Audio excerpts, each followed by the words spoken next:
अभी बेंगलोर में हो रहे एयर शो का ऊपर से एरियल सर्वेलांस किया है। इसका नाम तपस है। तपस का फुल फॉर्म होता है tactical airborne platform for aerial surveillance.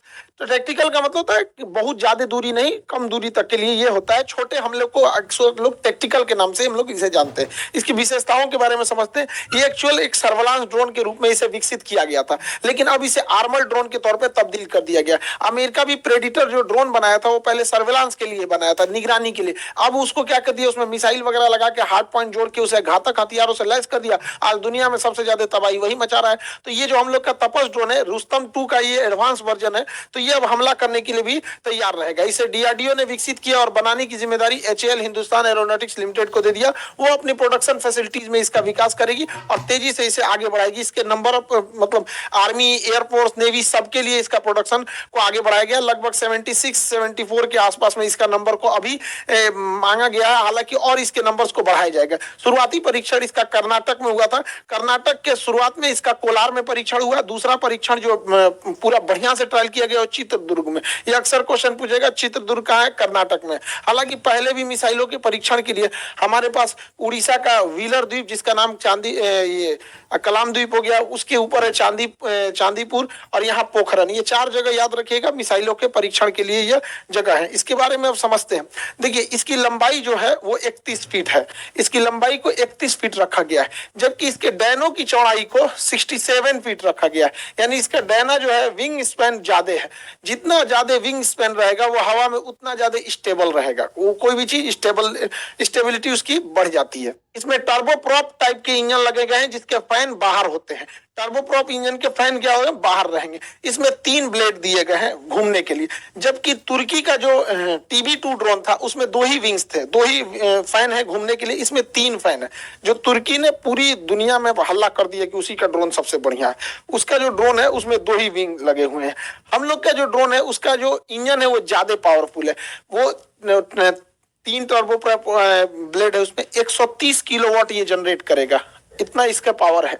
जबकि तुर्की का जो TB2 ड्रोन था वो 75 किलोवाट ही जनरेट करता था। ये तुर्की का यही ड्रोन है जो अजरबैजान की लड़ाई में पूरी तरह से तख्ता पलट कर दिया था, या ये यूक्रेन की सेना का पूरा मदद किया था, यही TB2 ड्रोन।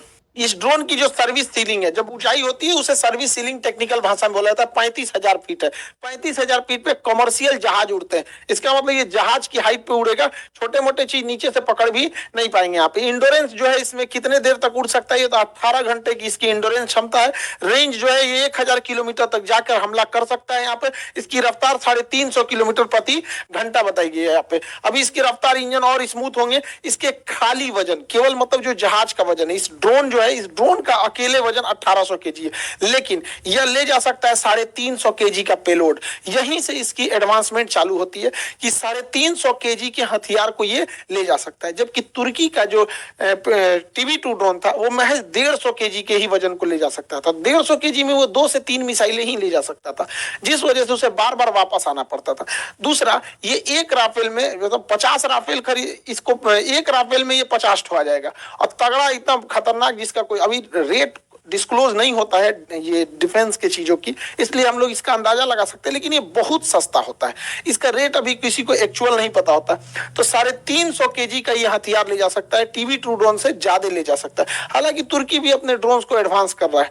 इन ड्रोनों में हार्ड पॉइंट लगाए जाएंगे, 4 हार्ड पॉइंट्स लगाए जाएंगे, 2 इस विंग्स पे, 2 इस विंग्स पे।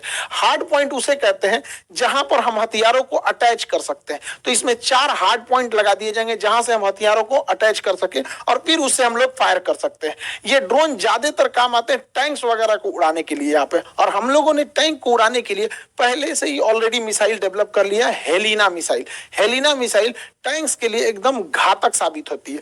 अब हेलिना मिसाइल अकेले का वजन 50 केजी है। एक हेलिना मिसाइल का वजन 50 केजी है। तो अगर हम 7 ठो हेलिना मिसाइल लाद देते हैं तो 350 केजी टोटल वेट हो जाता है। और आपको पता है कि इसकी क्षमता ही जो है वो 350 केजी उठाने की है। यानी हम लोग लोग एक साथ 7 हेलिना मिसाइल छोड़ सकते हैं, यानी वो करोड़ों का टैंक भेजो, हम यहां से ड्रोन भेजते रहेंगे। युद्ध नीतियां बदल चुकी हैं। यूक्रेन की लड़ाई और आर्मेनिया और अजरबैजान की लड़ाई ने यह साबित कर दिया कि अब जिनके पास ड्रोन टेक्नोलॉजी बेहतरीन है वही आगे निकलेगा। अब देखिए, ईरान जैसा छोटा देश जो डिफेंस के मामले में आत्मनिर्भर नहीं था, वह छोटा देश ईरान भी रूस को ड्रोन दे रहा है कि हमारे ड्रोन से आप यूक्रेन में मारिए। तुर्की जो भी हथियार के निर्यात में उतना नहीं प्रसिद्ध था, लेकिन उसने भी यूक्रेन को दिया मारने के लिए, और ये ड्रोन तख्ता पलट कर दिए, पूरी तरह से माहौल बदल दिए। ये ड्रोन बहुत सस्ते होते हैं, मेन लड़ाई इसी चीज की, बहुत सस्ते होते हैं। यहाँ पर ड्रोन में कोई पायलट नहीं बैठता, इसलिए ह्यूमन कैजुअलिटी का कोई बात नहीं होता है। तो ये आर्मर ड्रोन अब हो जाएगा, ये टीवी ड्रोन, और 7 मिसाइलों को ले जा सकता है। और टैंक का हाल ये हो जाता है, देख सकते हैं यहाँ पर। Free one-day delivery, Blockbuster Entertainment, ad-free music. Join Prime now.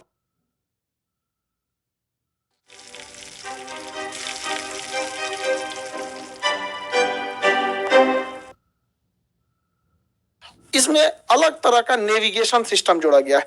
दुनिया के जितने ड्रोन हैं, मतलब ज्यादातर ड्रोन, जैसे TB2 ड्रोन हो गया और ईरान का ड्रोन हो गया, ये GPS का प्रयोग करते हैं, और GPS की कंट्रोलिंग अमेरिका के पास है। तो हम अपना आंख अमेरिका को नहीं दे सकते हैं। तो भारत ऐसा है कि क्योंकि हमारे पास इसरो ने गगन सैटेलाइट सिस्टम छोड़ दिया, तो ये उस ड्रोन को रास्ता दिखाने का काम गगन करेगा। और गगन ऑलरेडी ट्रस्टेड है, हमारी नेवी यूज करती है, एयरफोर्स पहले से यूज कर रही है, जहाज हमारे इंडिया में जितने उड़ते हैं वो गगन को यूज करते हैं।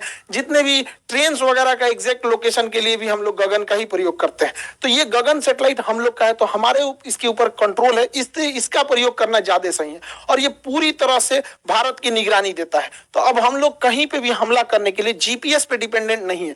ये पूरी तरह से गगन ड्रोन सिस्टम से ऊपर का इसका एंटीना सिग्नल ले लेगा और कहाँ क्या चीज हो रहा है सब कुछ पता कर लेगा। इवन कि ये आपस में लिंक भी होते हैं। अगर कोई कमर्शियल जहाज जा रहा है, इसको कुछ दिखाई दिया तो ये गगन को बता देगा, वो बता देगा ड्रोन को यहाँ पे। तो इन आपस में इंटरचेंज होने से रियल टाइम डाटा इजी पता चल जाएगा कहाँ हमला करना है कहाँ नहीं।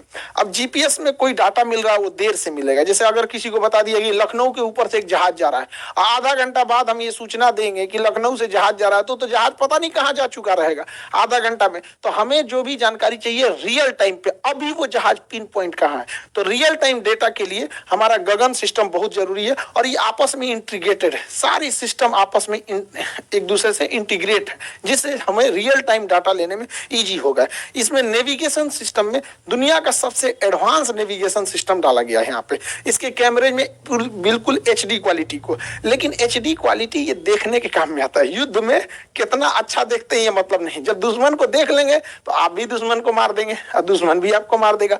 या सारी लड़ाई आज बियॉन्ड विजुअल रेंज है, हमारे नजरों से दूर की लड़ाई हो गई है, छुप के लड़ाई हो गई है, अंधेरे में हो गई है। तो अब वो HD काम नहीं आने वाला लड़ाई में, अब टेक्नोलॉजी काम आएगी। तो उसमें क्या काम आएगा, देखिए नाइट विजन यहाँ नीचे सर्वेलांस के लिए लगाया गया है। इसमें नाइट विजन भी दिए गए हैं और साथ में इसमें थर्मल कैमरा भी दिए गए हैं। देखिए नाइट विजन होता है कि हमें अंधेरे में देखने की सहूलियत दे देता है नाइट विजन, जबकि थर्मल कैमरा ऐसा नहीं होता है। थर्मल कैमरा हम गर्मी को भांपता है, कहाँ का टेम्परेचर ज्यादा है उसको गर्म करके दिखाता है। जैसे ये हिरन है, इनका टेम्परेचर ज्यादा था तो इनको इस कलर से दिखा दिया, बाकी के पेड़ पौधों का टेम्परेचर कम था तो उसको अलग कलर से दिखाया। तो ये होता है थर्मल कैमरा और ये होता है नाइट विजन।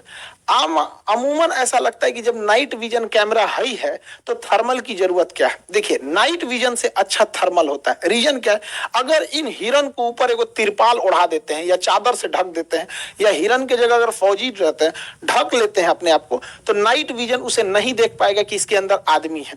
और यही काम आ जाता है थर्मल कैमरा। अगर आप इनके ऊपर चादर से ढक भी देते हैं तो इनके बदन की गर्मी थोड़ी ना खत्म हो जाएगी, तो ये गर्मी को पहचानता है। इसलिए थर्मल कैमरा ज्यादा अच्छा होता है ये क्या नाम है डिफेंस के मामले में नाइट विजन से। लेकिन कब किसकी जरूरत पड़ रही है तो नाइट विजन में भी देख लेगा, दिख रहा है, थर्मल में भी देख रहा है, एकदम एक्यूरेट पता चल जाएगा। तो ये दोनों सिस्टम इसमें लगा के दिया गया है हमारे तपस ड्रोन में। निगरानी इसके जो नेविगेशन सिस्टम है बहुत बेहतरीन है। इसके अलावे अब देखिए हमको जब आसमान में कोई चीज उड़ रही होती है तो हमें चाहिए, थर्मल कैमरा क्या करता है कि छोटी सी छोटी चीजों को दिखाने लगता है कि हाँ मुंह, यहाँ नाक के पास का टेम्परेचर ज्यादा है, हथेली का टेम्परेचर कम है, माथा का ज्यादा है, तो कई कलर से दिखाने लगता है, इससे कंफ्यूजन होने लगता है। इसलिए उससे बेटर है infrared sensor, IR sensor, infrared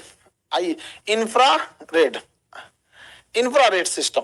infrared system में क्या होता है कि इसमें कंप्यूटर में सेव कर दिया जाता है कि ज्यादा टेम्परेचर को दिखाना है, बाकी को काला कर देना है। तो अगर इसमें सेट कर देंगे कि 400 डिग्री सेल्सियस को दिखाना है, तो देखिए कोई भी जहाज चलेगा तो उसका इंजन 400 डिग्री सेल्सियस होता है। या इसमें सेट कर दीजिए इसके सिस्टम में कि 200 डिग्री सेल्सियस से टेम्परेचर ज्यादा रहेगा तो ही स्क्रीन पे दिखाना, अदरवाइज में मत दिखाना। तो इसका पूरा स्क्रीन काला दिखता है, इस टाइप का काला दिखेगा। लेकिन जहां टेम्परेचर ज्यादा आया 200 डिग्री सेल्सियस से, तो जहां जहां उसको ज्यादा दिखेगा वहां वहां का डिजाइन बना देगा। तो देखिए जहां जहां टेम्परेचर इसको ज्यादा दिखा उसका डिजाइन बना दिया, पता चल गया इस पूरा जहाज है, बाकी पूरा ब्लैक रहेगा। समझ में आ गया कि नहीं? इसमें देखिए यहाँ टेम्परेचर ज्यादा, यहाँ ज्यादा, यहाँ ज्यादा, यहाँ ज्यादा, तो उसी हिसाब से बना देगा। तो इसका स्क्रीन है पूरा ब्लैक रहता है। इंफ्रारेड वाले में यही खास है, पूरा स्क्रीन ब्लैक। अब जो आ गया सीधे मारो, जो आ गया मार दो यहाँ पे। तो इस पे इससे भी अटैक करने में इजी हो जाएगा। यहाँ पे देखिए इसका टेम्परेचर ज्यादा था तो पकड़ लिया, तो इंफ्रारेड। तो नेविगेशन की कितनी बेहतरीन व्यवस्था रखी गई। लेकिन ये सारा नेविगेशन फेल हो जाता है, जानते हैं कब? जब कोई जहाज ग्राउंड पर हो और उस ग्राउंड के जहाज का इंजन ऑफ हो, तो पकड़ना काफी मुश्किल होता है। तो अभी के समय में सबसे एडवांस टेक्नोलॉजी है वो है synthetic aperture radar. Synthetic aperture radar कैसे काम करता है उस सिस्टम को भी इसमें दिया गया है, सिंथेटिक अपर्चर रडार को। अब समझ में आता है आत्मनिर्भर का फायदा क्या होता है। ये सारा सिस्टम इसरो ने दे दिया है, सारा सिस्टम इसरो के पास है। सिंथेटिक अपर्चर रडार तो कुछ इसरो ने दे दिया, कुछ डीआरडीओ ने दे दिया, कुछ एचएएल ने दे दिया, पूरे मिलके आपस में काम करते हैं सब। तो सिंथेटिक अपर्चर रडार क्या है? ये देखता ही नहीं, अंधा होता है। सिंथेटिक अपर्चर रडार वो अंधा की तरह काम करता है। अंधा कैसे ऐसे छू छू के निशाना ऐसे छूता है, अरे क्या चीज है, ओ हो कोई आदमी खड़ा है, ऐसे टच कर लेता है। वैसे ही वो वेव छोड़ता है, तरंगों को छोड़ता है। अब जैसे हमारे ऊपर कोई तरंग छोड़ेगा तो नाक से जो तरंग टकराएगी वो पहले ही चली जाएगी, जो गाल से टकराएगी वो थोड़ा बाद में जाएगी, क्योंकि नाक ऊपर है गाल नीचे है। तो उसी तरह से अलग अलग जगह से टकराएगी तो अलग अलग तरंगे उठेंगी। जैसे सिंपल सी बात बताते हैं, हम आटा सान लेते हैं, ठीक है, आटा सान के अपने मुंह पे इसे चिपका देते हैं इसे। और जब इसको नोचेंगे तो मेरा थुथुर का चेहरा उस आटा में चिपक जाएगा, तो पता चल जाएगा कि हाँ इसका सांचा ले लिए हैं। यही काम करता है अपर्चर रडार। ये जिसके ऊपर से गुजरेगा तो उसके ऊपर से पूरी तरह से वेव छोड़ देगा, ऐसे पूरा वेव छोड़ देगा, और देखेगा कौन वेव कितनी ऊंचाई से टकरा के आ रहा है। जैसे इधर साइड साइड में घास था, बीच में यहाँ रनवे था, तो रनवे वाला अलग आ गया, ये टैक्सी वे वाला अलग आ गया, पेड़ पौधे का अलग आ गया, तो पूरा स्कैन कर लेता। अब इसमें कोई छुपा रहे या नहीं, अब कोई छुपा भी रहेगा तो उसके जगह गोल बना देगा कि भैया तरंग यहाँ पहले ही आ गई है, जमीन तक नहीं गई है। तो ये सिंथेटिक अपर्चर रडार से भी इसे लैस किया गया, यानी इसमें पूरी तरह से नेविगेशन जो भी एडवांस अभी के लेटेस्ट टेक्नोलॉजी पे। हालांकि इसमें हमला करने के लिए एक और लेटेस्ट टेक्नोलॉजी जोड़ा गया, laser guided system. Laser guidance system क्या होता है? देखिए जमीनी लड़ाई में आप फौज को नकार नहीं सकते, चाहे जितना भी टेक्नोलॉजी आ गया, फौज वहां खड़ी रहती है। कई बार फौज को दिख जाता है कि वहां दुश्मन का तोप है, वहां दुश्मन का टैंक है, वहां दुश्मन का बस जा रहा है, ट्रक जा रहा है, तो वो फोन करेंगे, अरे दुश्मन का ट्रक उधर गया है, आओ आओ आओ आओ। अरे तो जहाज आएगी, फिर खोजेगी किधर गया किधर गया, अरे हमको नहीं दिख रहा है, तो कहेगा दाहिने मुड़ो बाएं मुड़ो। अरे वो जहाज से कैसे देख पाएगा दाहिने मुड़ो कि बाएं मुड़ो? जहाज से दिखेगा तो कोई चीज उठपटांग दिखता है, समझ में नहीं आएगा। तो यही काम आता है लेजर। जैसे देखिए यहाँ एक आदमी लेजर मशीन लेके खड़ा रहेगा, इस साइड में लेजर मशीन लेके खड़ा हो जाएगा। ये लेजर मशीन से दुश्मन के टैंक के ऊपर वो लेजर लाइट चलाएगा। अब लेजर लाइट दिन में किसी को दिखा दीजिएगा तो उसको क्या समझ में आएगा? तो इस बेचारे टैंक को कुछ पता ही नहीं है, दुश्मन का ये टैंक है, इसको कुछ पता ही नहीं है कि इसके ऊपर किसी ने निशाना भी लगाया है। एक्चुअल में इस पे तो निशाना ही नहीं लगाया है, उसने तो इस टैंक के ऊपर केवल एक रोशनी छोड़ी है, लेजर की रोशनी। अब ये लेजर रोशनी यहाँ बिखरने लगेगी, जैसे यहाँ बिखरेगी, अब ये बिखरेगी तो तरंग बनेगा, और इसे रडार से पकड़ लिया जाएगा कि यहाँ पर कोई ना कोई हलचल हो रहा है, और वह हलचल देखकर ऊपर से उड़ता हुआ ड्रोन या फाइटर जहाज आ जाएगा, और वो समझ जाएगा ओ भाई साहब हलचल कहाँ हो रही है, तो इसी पर बम गिरा दो, गिरा देगा इसी के ऊपर। देखिए इसने मारा नहीं, इसने मारा नहीं, इसने केवल निशाना लगा दिया इस पर। ये कैसे काम किया समझिए ध्यान से। देखिए यहां दुश्मन का एक टैंक, दो टैंक, ये तीसरा टैंक। ये आदमी तिरपाल ओढ़ के छुपा हुआ है, कैमोफ्लाज कहते हैं इसको, घास उस लगा के छुप जाते हैं। और यहां से लेजर बीम छोड़ रहा है इसके ऊपर। जैसे लेजर बीम इसके ऊपर छोड़ेगा तो ये लेजर बीम जाने के बाद यहां से स्कैटर्ड होकर बिखर जाएगी, जिससे यहां पर बिखरेगी तो मशीनें उन तरंगों को पकड़ लेगी। रडार इन बिखरे हुए तरंगों को पकड़ लेगा। रडार जैसे इस बिखरे हुए तरंगों को पकड़ेगा तो हमारा ड्रोन या हेलीकॉप्टर या फिर फाइटर जहाज इस डायरेक्शन में चल देंगे कि ओ ससुरा यहीं मारो बम धड़ाम से। अब ये ड्रोन लेके पहुंच गया और नीचे से मार दिया मिसाइल, और मिसाइल जाके सीधे हिट कर देगी। इसने एक भी गोली नहीं चलाया, लेकिन इसने सारा कांड करके रख दिया। इसे कहते हैं लेजर डेजिग्नेटर। यही डिसाइड करता है कि लेजर कहां जाएगा। इसको क्या पता चलेगा? अच्छा हमारे ही ऊपर कोई लेजर लाइट इसे थोड़ा सा जला देगा तो क्या पता चलेगा? कुछ नहीं पता चलेगा।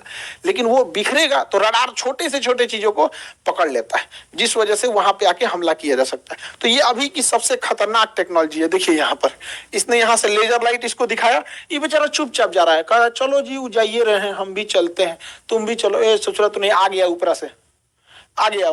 क्योंकि इसकी लेजर जहां पे निशाना लगा रही होती है ये तुरंत जानकारी सैटेलाइट को दे देती है, सैटेलाइट जहाज को दे देती है और जहाज आके इसको मार देता है। तो आज का जो सिनेरियो है लड़ाई का वो कंप्लीटली चेंज हो चुका है। तो तपस ड्रोन अब सर्विलांस नहीं रह गया, बल्कि अब यह हमला करने के लिए तैयार हो गया है।